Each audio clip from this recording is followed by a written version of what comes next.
자, 우리 하나님 앞에 예배 드리기 전에 우리 잠깐 일어나셔서 옆에 있는 분들하고 간단하게 목례하시면서 인사하시면 좋을 것 같습니다. 반갑습니다 하고 옆에 분들하고 인사하시기 바랍니다.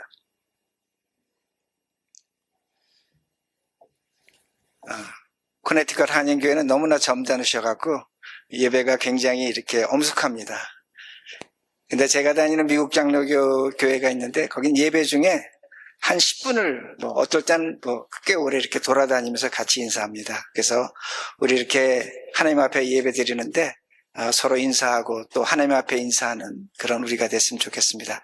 우리 기도하시고 말씀 듣겠습니다.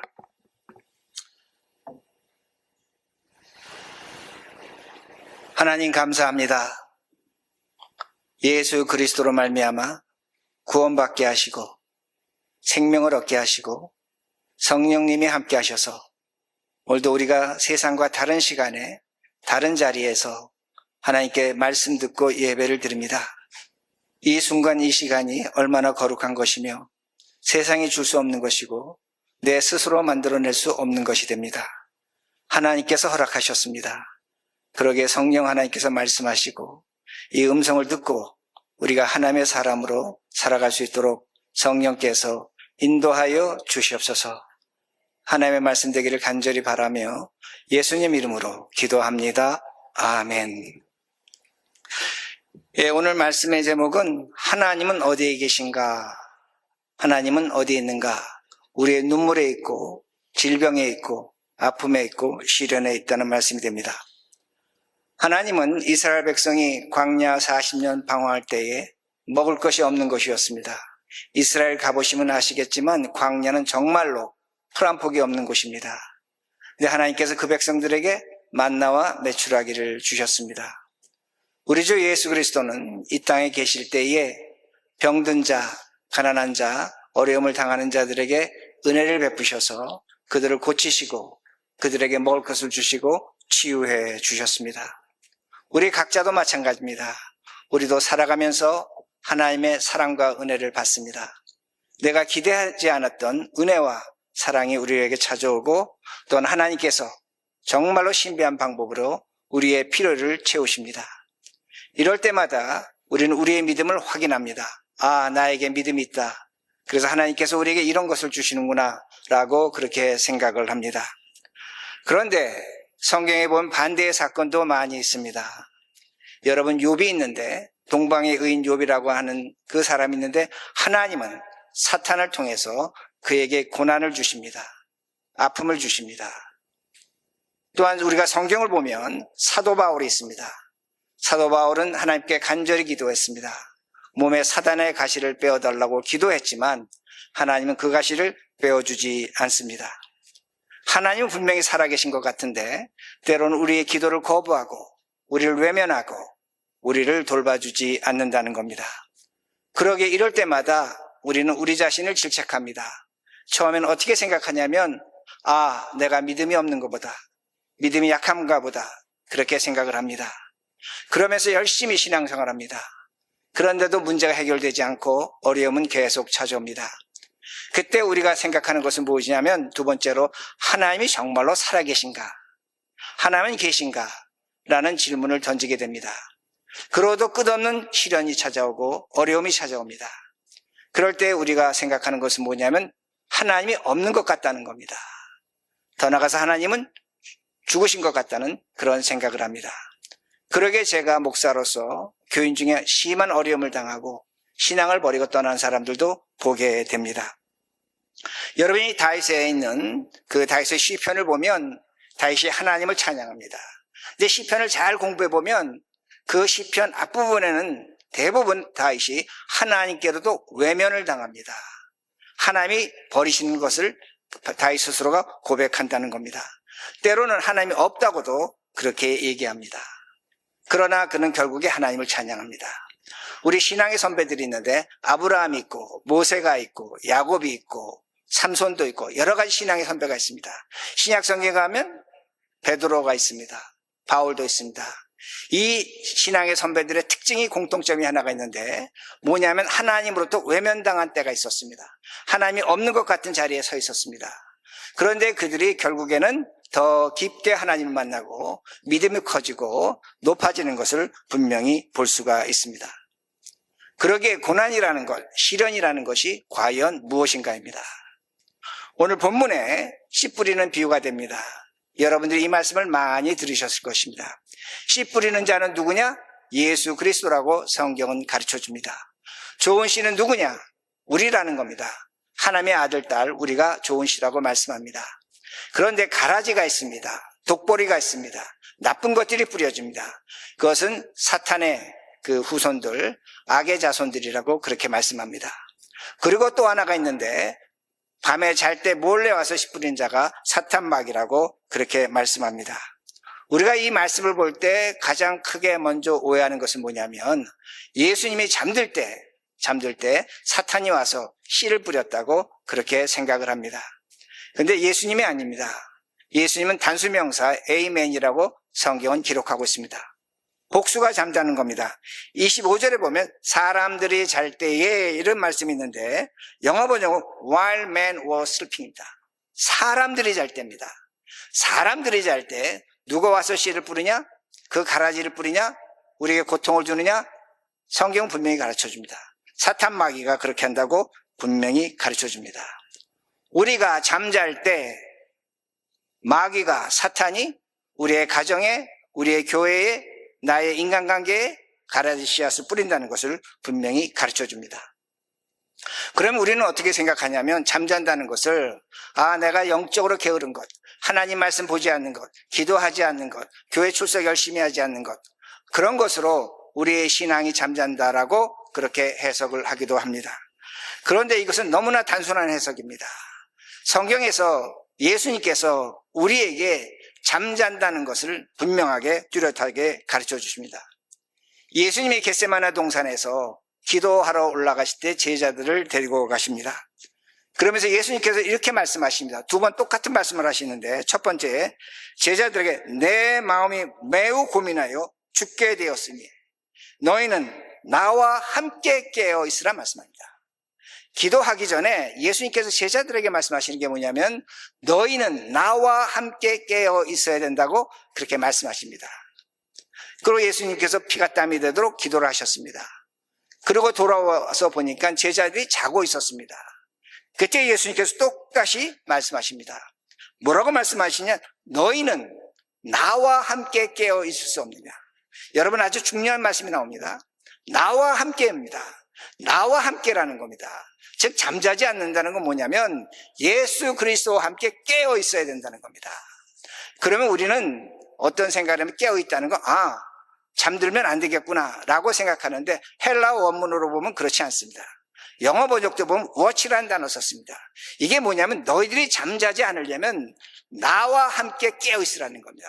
즉 겟세마네 동산에 가서 예수님이 기도하실 때 무슨 말씀하시는 거냐면 제자들에게 너희들이 눈을 부릅뜨고 내가 기도하는, 저기서 기도하는 걸 바라보라는 겁니다.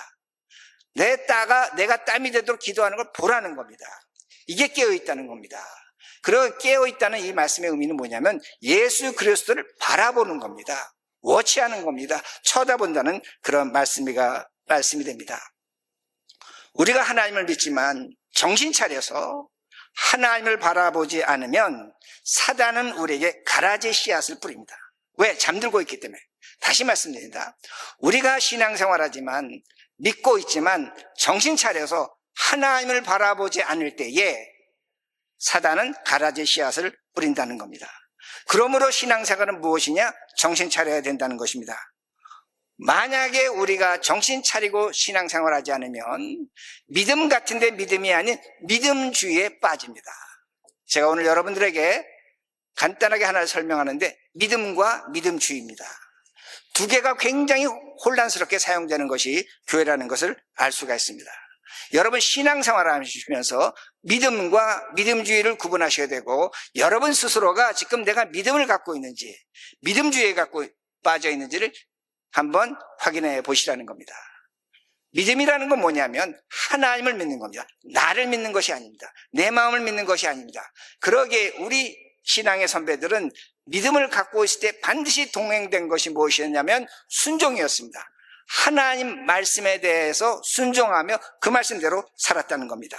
그러기에 믿음은 순종을 반드시 동반합니다. 근데 믿음주의는 뭐냐면 믿는 것 같습니다. 그런데 나를 믿는 겁니다. 내 신념을 믿는 겁니다. 컨빅션입니다. 나는 이렇게 확신하고 있어. 나는 이게 맞는 것 같아. 나를 믿는 겁니다. 그러기에 이 신념이 있을 때 하나님의 믿음과 충돌하면서 하나님 말씀에 순종하지 못합니다. 왜? 내 신념이 믿는 것보다 크기 때문에. 그러기에 믿음주의가 분명히 있다는 겁니다. 자신의 신념 때문에, 내가 믿어오고 내가 경험하고 내가 살아온 것 때문에 그것이 중요해서 하나님을 제대로 믿지 못한다는 겁니다. 이것이 믿음주의라는 겁니다. 이거에 대한 예화가 아주 간단한 게 하나가 있는데 뭐냐면, 어느 마을에 비가 오지 않았습니다. 비가 오지 않으니까 마을 사람들이 전부 다 모여서 우리 넓은 데 가서 우리 하나님께 기도하자. 믿음으로 기도하자. 그러면 하나님이 비를 주실 것이다. 라고 그렇게 이야기를 하고 많은 사람들이 광장에 모였습니다. 근데 많은 사람들이 나오는데 모두가 빈손으로 나왔습니다. 근데 어린아이 하나만 뭘 갖고 나왔냐면 우산을 갖고 나왔다는 겁니다. 믿음은 뭡니까? 믿음이라는 건 하나님이 비를 내리실 걸 믿기에 그 비 올 것을 준비하고 우산을 준비하는 게 믿음이라는 겁니다. 순종한다는 겁니다. 근데 믿음주의는 뭐냐면 어떤 마음이냐면 내가 하나님을 믿긴 믿지만 그러나 내 신념에 내 경험에 따라서 비가 오지 않았어. 그러니까 우산을 준비하지 않는 겁니다. 이게 믿음주의라는 것을 여러분 분명히 아셔야 합니다. 왜 우리들이 믿음을 갖고 있으면 순종하지 않는가? 왜 순종하지 않는가? 믿음이 약해서인가? 아닙니다. 믿음이 약해서가 아니라 겨자씨만한 믿음만 있다면 산을 옮긴다고 예수님이 말씀하셨습니다. 우리는 뭘 갖고 있냐면 믿는 것 같은데 믿음이 아닌 믿음주의에 빠져서 살아간다는 것을 기억하시라는 겁니다. 믿음주의에 빠진 모습이 뭔가입니다. 여러분이 예배드리고 기도하고 선교하고 전도하고 구제합니다. 근데 믿음주의에 빠지면 반복적으로 합니다. 습관적으로 합니다. 그리고 믿음주의에 빠지면 내 신념이 있습니다. 내 경험이 있습니다. 그러니까 어떤 분은 뭐라고? 예배가 최고야. 어떤 분은 성령 체험이 최고야. 어떤 분은 기도가 최고야. 어떤 분은 전도 선교해야 돼. 그래야지 교회가 되는 거야. 맞는 것 같은데 틀리다는 겁니다. 왜 틀립니까? 자신의 신념이라는 겁니다. 그러기에 하나님의 모습이 나타나지 않는다는 겁니다. 그러기에 여러분들이 오늘 예배를 드리는데 정신 차려서 눈을 부릅뜨고 예수님을 찾아야 된다는 말씀이 됩니다. 반복되는 신앙생활을 했습니다. 여러분 기도하십니다. 제가 장담합니다. 여기 10명 중에 거의 9명, 10명은 똑같은 기도를 반복합니다. 똑같은 기도를 반복합니다. 기도의 그 포맷에서 벗어나지 않습니다. 왜 그런가입니다. 믿음주의에 빠져 있다는 겁니다. 예배건 기도건 내 삶의 신앙 모습을 보면 헌금하는 것도 그렇고 모든 것이 반복적이라는 겁니다. 왜냐하면 눈을 뜨고 예수 그리스도를 바라보지 않기 때문입니다. 그럼 성경에 이런 사람이 있습니다. 누가 믿음주의에 빠졌는가? 욥입니다. 욥. 여러분은 이런 생각하실 거예요. 아니 어떻게 욥이 믿음주의에 빠졌습니까? 우리가 바라보는 믿음의 대상이 아닙니까? 하나님이 그를 의롭다고 하시고 사탄에게 자랑까지 하지 않으셨습니까? 성경 깊이 보시기 바랍니다. 욥 믿음주의에 빠진 전형적인 한 사람이라는 겁니다. 믿기는 믿었습니다. 그러나 그는 믿음주의에 빠진 모습을 성경이 보여줍니다. 먼저 욥기 1장 5절입니다. 말씀이 나옵니다. 저 말씀을 쭉 보시면 뭐라고 말씀하고 있냐면 욥은 하나님을 욕되게 하는 것이 두려워 항상 하나님께 제사를 드렸는데 마지막 구절에 뭐라고 말씀하면 욥의 행위가 항상 이러했다. 욥의 행위가 항상 이러했다. 이 말씀은 뭐냐면 영어 번역을 보면 Job's regular customs, 반복되는 걸 끊임없이 했다는 겁니다. 즉 뭐냐면 하나님께 제사를 드리는데 제사는 죽도록 드렸습니다. 자식들을 위해서 하나님 앞에 제사 드렸습니다. 자식들이 죄질까 제사 드렸습니다. 그런데 그 제사가 뭐냐? 반복적이고 습관적이라는 겁니다. 깨어있는 제사가 아니라는 겁니다. 하나님이 보실 때에 욥은 잠든 상태입니다. 믿음주의에 빠진 사람입니다. 분명히 여러분 확인하셔야 됩니다. 반복적으로 똑같은 걸 하는 사람은 교회도 마찬가지고 신앙생활도 마찬가지고 믿음주의에 빠졌다는 겁니다. 그러기에 신학자들이 질문하죠. 성경학자들이 질문하죠. 왜 하나님은 동방의 의인 욥에게 시험을 허락하셨는가입니다. 성경은 가르쳐줍니다. 그가 믿는 것 같은데 믿음주의에 빠졌다는 겁니다. 그 말씀이 욥기 42장 5절입니다. 이 말씀은 제가 읽어드릴 테니까 잘 들으시기 바랍니다. 욥기 42장 5절. 저기 나왔네요. 내가 주께 대하여 귀로 듣기만 하였사오니 이제는 눈으로 뭘 본다? 뭘 본다? 주를 본다. 얼마나 무서운 말씀입니까?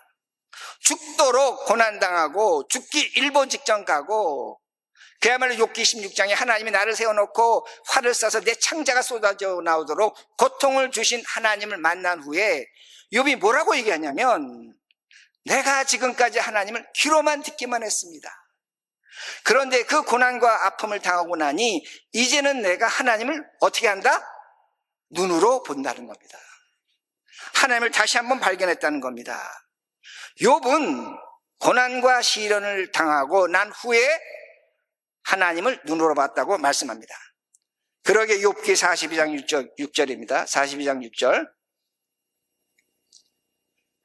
제가 했습니다. 그러므로 내가 스스로 거두어드리고 티끌과 제 가운데서 회개하나이다. 우리 한글 성경 번역은 너무나 멋있게 해놨어요. 근데 영어 번역을 제가 읽어드립니다. NIV. Therefore I despise myself. I despise myself and repent. 내가 나를 경멸한다는 겁니다. 내가 나를 혐오한다는 겁니다. 왜? 내가 과거에 하나님 어떻게 믿었냐? 믿음주의에 믿었다는 것, 믿음이 아니라는 겁니다. 그러게 지금 욥이 뭐라고 얘기하냐면 내 믿음을 거둬들이겠다는 겁니다. 내가 믿었던 그 태도 혐오한다고 분명히 그렇게 가르쳐줍니다. 과거의 믿음에서 그는 회개한다는 겁니다. 그러게 제가 여러분들에게 하나의 도전을 합니다. 여러분 기도하실 때 기도하시는 시간은 좋습니다. 그러나 예수님께서 분명히 말씀하십니다. 반복되는 기도하지 말라는 겁니다. 반복되는 기도하지 마셔야 됩니다. 습관적 기도하지 마셔야 됩니다. 그건 자칫 잘못하면 기도하지만 믿음주의에 빠진다는 겁니다. 예배도 마찬가지입니다. 헌금도 마찬가지입니다. 전도 선교하는 것도 마찬가지입니다. 뭘 하시든 간에 여러분 정신 차리셔야 됩니다. 내가 정말로 믿음으로 하는 것인지 내 믿음주의에 따라 하는 것이 내 신념에 따라 하는 것이 내 컨빅션에 따라서 하는 건지 여러분 그렇지 않으면 하나님은 보고 계시는 겁니다. 습관적 신앙으로 보고 계신다는 겁니다. 그러기에 우리가 이렇게 살면 믿음이 있는 것 같지만 믿음이 없는 것입니다. 제가 다시 한번 강조합니다. 여러분에게 믿음이 없다는 소리는 제가 안 합니다. 믿음은 하나님의 선물이기 때문입니다. 그러나 믿음이 없는 것처럼 돼버린다는 겁니다. 그럴 때 뭐가 옵니까? 사탄 마귀가 가라지 씨앗을 뿌린다는 겁니다. 25절입니다. 오늘 본문 25절 제가 읽습니다. 사람들이 잘 때 그 원수가 와서 곡식 가운데 가라지를 덧뿌리고 갔더니 이 말씀을 우리는 어떻게 이해할 수 있냐면 여기 지금 그 좋은 씨앗이 뿌려져 있는데 사탄 마귀가 와서 씨앗을 휘휘 뿌리고 갔다. 아닙니다. 헬라 원문을 보면 어떻게 뿌렸다고 성경은 가르쳐 주냐면 하나님이 뿌려놓은 그 씨앗 위에 사탄 마귀가 똑같은 가라지 씨앗을 덧뿌렸다고 성경은 가르쳐 주는 겁니다. 씨앗 위에 뭐가 붙어 있느냐? 독보리가 가라지가 붙어 있다는 겁니다. 우리가 반복적으로 습관적으로 신앙생활을 하면 사탄은 우리에게 반드시 가라지를 뿌립니다. 고통을 줍니다. 눈물을 줍니다. 아픔을 줍니다. 여러분 오해하지 마시기 바랍니다. 여러분이 믿음을 갖고 있으면 고통과 눈물도 있을 것입니다. 그러나 견뎌낼 수 있습니다. 그러나 감사할 수 있습니다. 그러나 찬송할 수 있습니다. 그러나 여러분들이 믿음주의에 빠진 상태에서 고통과 슬픔과 아픔을 당한다면 하나님 원망할 수밖에 없다는 겁니다. 왜? 그 자리에 뭐가 뿌려져 있다고 성경은 가르쳐 줍니까? 독보리가, 가라지가 뿌려져 있다는 말씀입니다. 독보리가, 가라지가 뿌려져 있다면 서서히 말라 죽어가는 겁니다. 서서히 말라 죽어가는 겁니다. 이렇게 되면 우리는 찾아온 고난으로 하나님을 원망하게 됩니다. 근데 하나님은 참 신비하십니다. 독보리가 나를 괴롭히고 내가 스스로 지금 말라 죽어가고 있는데 하나님은 그 고통 중에 부르짖는 소리 외면하지 않으십니다. 기독교 철학자 C.S. 루이스가 있습니다. 그가 쓴 유명한 책 고통의 문제라는 책이 있는데 그는 이렇게 말합니다. 우리들이 기뻐할 때 하나님은 우리 귀에 대고 속삭인다고 말합니다. 우리가 양심적으로 살 때 하나님은 내 옆에서 이렇게 말씀하신다고 말합니다.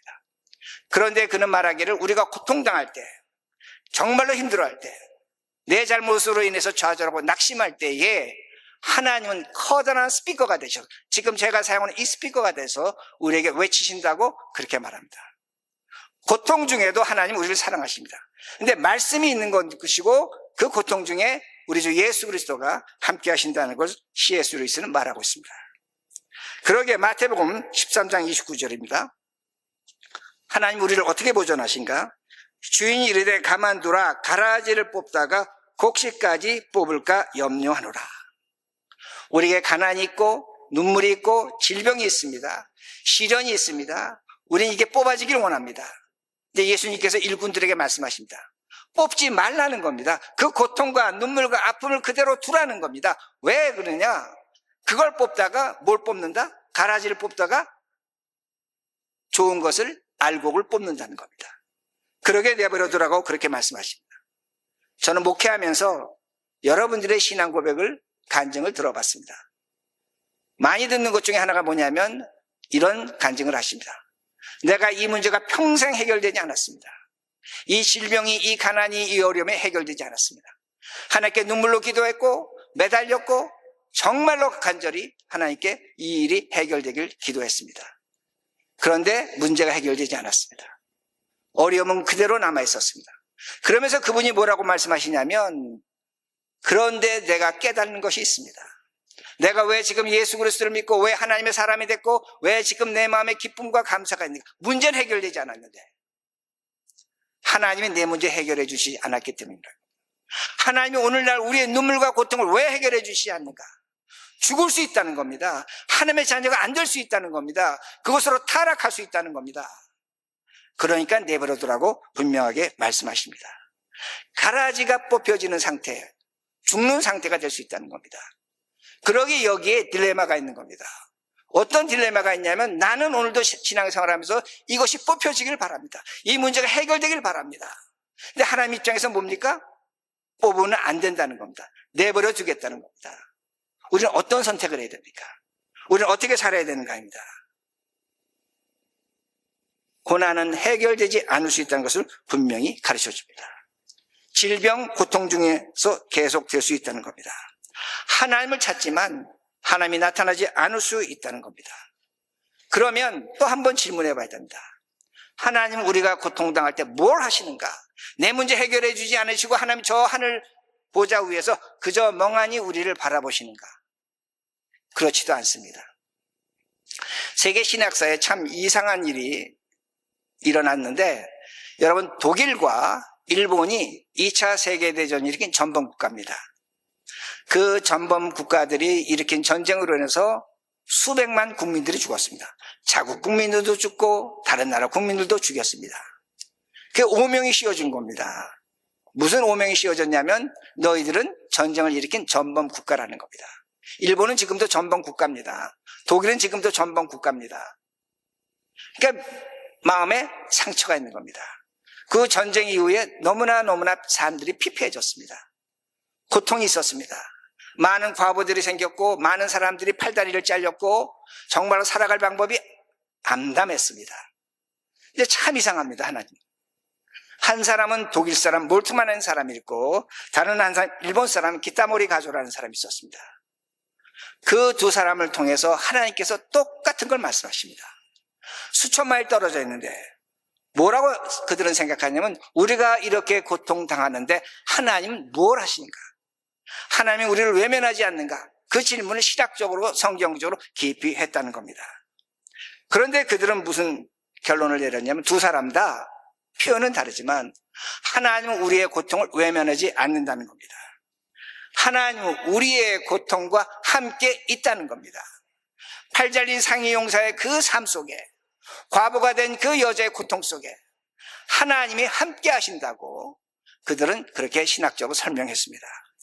몰트만은 뭐라고 했냐면 고통받는 하나님입니다. 근데 영어로는 crucify 가십니다. crucified가 뭡니까? 예수님이 십자가에 달려 죽으시는 겁니다. 성부 하나님께서 십자가에 죽으셨다는 거 아닙니다. 그러나 그 신학자는 뭐라고 얘기했냐면 예수 그리스도가 십자가에서 달려 돌아가셔 죽을 때에 하나님도 함께 크루시파이 됐다는 겁니다. 그 죽음과 그 고통과 그 슬픔과 그 억울함과 그 눈물에 하나님이 그 자리에 있었다는 것. 어디에? 십자가에. 그러면서 그는 말합니다. 오늘 우리 독일 국민들이 오늘 슬픔을 당하고 어려움을 당하고 아픔을 당하는 그 사람들 삶 속에 누가 있느냐? 예수 그리스도가 계신다는 겁니다. 하나님이 계신다는 겁니다. 오늘도 눈물 닦아주는 사람이 없고 오늘도 배고픔이 있고 오늘도 그 질병으로 고통당하는데 하나님이 어디 있냐? 그 안에 계신다는 겁니다. 그 사람 삶 속에 있다고 그는 분명히 가르쳐줍니다. 하나님은 우리의 고통과 함께 한다는 겁니다. 그러기에 그가 희망의 신학을 얘기합니다. 호흡 띠알라죠. 왜 신앙을 갖는가? 왜 희망을 갖는가? 그 고통 속에, 그 슬픔 속에, 그 아픔 속에 하나님이 계시기에 인간은 희망을 가질 수밖에 없다고 그렇게 말합니다. 또 한 사람, 일본의 기타모리 가조는 뭘 얘기하냐면 서퍼링 가십니다. 고통당하는 하나님입니다. 예수 그리스도가 십자가에서 창에 찔리고 못에 찔리고 그 피를 쏟습니다. 피가 물이 되도록 쏟습니다. 그런데 그 고통, 그 십자가의 고통, 인간이 당할 수 없는 가장 극한의 고통, 그 서퍼링에 누가 계셨냐? 하나님이 계셨다는 겁니다. 마찬가지입니다. 오늘 여러분 가운데 억울한 일이 있을 겁니다. 여러분 가운데 슬픈 일이 있을 것이고 낫지 않는 병이 있을 것이고 가난이 있을 것이고 해결되지 않는 문제가 있습니다. 정말로 인간관계로 고통을 받습니다. 잠을 못 잡니다. 그런데 그 잠 못 자는 그 시간에 누가 있느냐? 나 혼자 잠 못 잤냐? 아니라는 겁니다. 누가 계신다? 하나님이 나와 함께 서퍼링 당한다는 겁니다. 하나님이 나와 함께 그 자리에 있다는 겁니다. 이 믿음을 가지시라는 겁니다. 이게 바로 예수 그리스도 하나님을 믿는 것이라는 겁니다. 이 소식을 들은 독일 국민들, 일본 국민들은 새롭게 생각하기를 시작했다는 겁니다. 마찬가지입니다. 코네티컷 한인교회 여러분들도 마찬가지고 저도 마찬가지고 어느 인간이 어느 사람이 문제와 고통이 없습니까? 어느 한 사람이 나는 이 세상 편하게 살아간다고 이야기할 수 있습니까? 여러분에게 얼마나 많은 불안이 있습니까? 학업에 대한 불안도 있고 미래에 대한 불안도 있고 여러 가지가 있는 겁니다. 하나님은 저 하늘에서 멍하게 내려보신다? 그렇지 않습니다. 하나님은 오늘도 여러분의 눈물과 여러분의 고통과 고민과 괴로움과 슬픔에 계십니다. 이 하나님을 여러분 보시기를 원하십니까? 눈 뜨고 바라보시기 바랍니다. 그러게 욥이 말하는 겁니다. 나는 하나님을 귀로만 듣기만 했다가 이제는 눈으로 본다는 겁니다. 고통 속에서 욥은 하나님 만났습니다. 그러게 오늘 이 말씀을 통해서 하나님이 어디 계신가?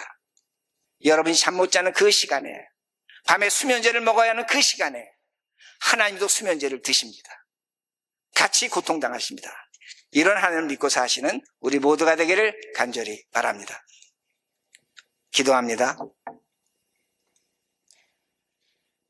여러분, 하나님이 어디 있을까? 하나님이 살아계실까? 우리의 고통, 우리의 눈물, 우리의 억울함, 우리의 슬픔에 하나님이 기다리고 계십니다. 눈을 뜨고 보면 하나님은 그 자리에 계십니다. 그러게 하나님 감사합니다. 내가 나 홀로 있는 줄 알았는데 내 슬픔과 고통이 함께 하신 하나님, 우리 감사하시면서 다 함께 기도하시겠습니다.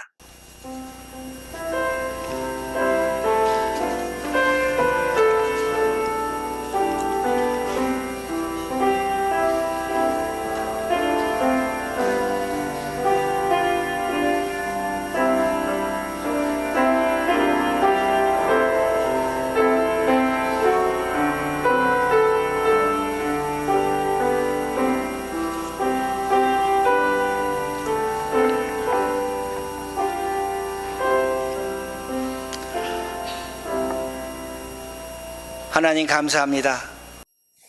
눈을 뜨고 보니 하나님은 우리 옆에 계셨습니다. 우리와 함께 계셨습니다. 그러기에 감사드립니다. 우리가 이제부터 하늘을 쳐다보면서 하나님을 찾는 게 아니라 내 삶에, 나의 현실 속에 나와 함께 하시는 하나님을 찾을 수 있도록 인도하여 주시옵소서. 모든 것 감사드리며 예수님 이름으로 기도합니다. 아멘.